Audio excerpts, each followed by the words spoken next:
Karibuni sana Kibiti. Niombe tu kama mafunzo haya myazingatie wananchi wenzangu ambao mko kule BMU na BMU hizi tunazitegemea sana katika mapato ya wilaya. Ningesema matumbawe haya ndio samaki tunaowaona. Kwa hiyo ulinzi wa matumbawe, nashukuru serikali imeliona hili. Mwanzishe kabisa chombo ambacho kitasimamia matumbawe. Umesema national coral reef. Hizo maana yake kitasimamia matumbawe peke yake. Kuhakikisha kwamba usalama wako unaendeleaje. Matumbawe kweli tunao mengi. Katika nchi yetu kwa ujumla mpaka sasa hizi tunapozungumzia tulikuwa hatuna chombo maalum ambacho kazi yake ni kushughulikia tu matumbawe. Kwa bahati nzuri sana taasisi ya Marine Park baada ya kupata uwezesho tuko katika hatua za mwisho kabisa za kuunda chombo maalum kwa ajili ya kushughulikia matumbawe ili kuhakikisha kama yanahifadhiwa. Matumbawe yana faida kwa sababu kimsingi kabisa hata kwa kuzingatia mavuvi ni zaidi ya 70% ya Watanzania wanategemea hayo kwa ajili ya matumizi yao ya kila siku kwa ajili ya mavuvi na uvuvi au mavuno ya samaki. Lakini pia yana faida nyingi na kama ambavyo tunajua utalii, kuzuia fukwe na shughuli nyingi zinginezo, hasa kwa kuzingatia pia kwamba bila uwepo wao pengine maisha na hasa katika hizi fukwe zetu yasingeweza kwenda kuwepo.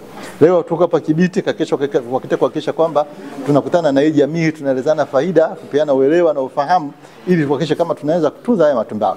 Hii ni mara ya pili na nishukuru sana leo tuko nao na jamii ambao tunaamini kama ni mabalozi wa watu wengine. Nipende sana kuchukua fursa hii kuasa wana Kibiti kwamba twendeni tutunze ya matumbawe.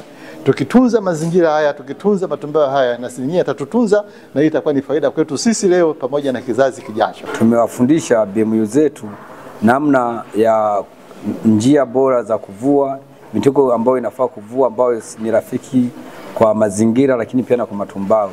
Ila pia tumewafundisha mitego ambayo sio mizuri sana ambayo haifai kwenye maeneo ya matumbawe.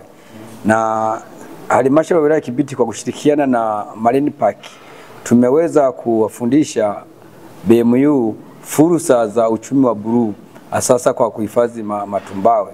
Ni fursa gani ambazo zinaweza zikapatikana kupitia uhifadhi wa matumbawe.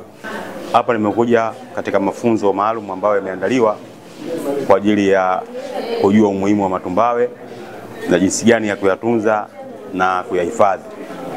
Kwa mimi leo nimekuwa kama mwakilishi ambaye nakusudia kwenda kuwapa elimu wana BMU wenzangu walikuwa katika vijiji hivyo na kuna wakilishi wao ambao tumekuja nao.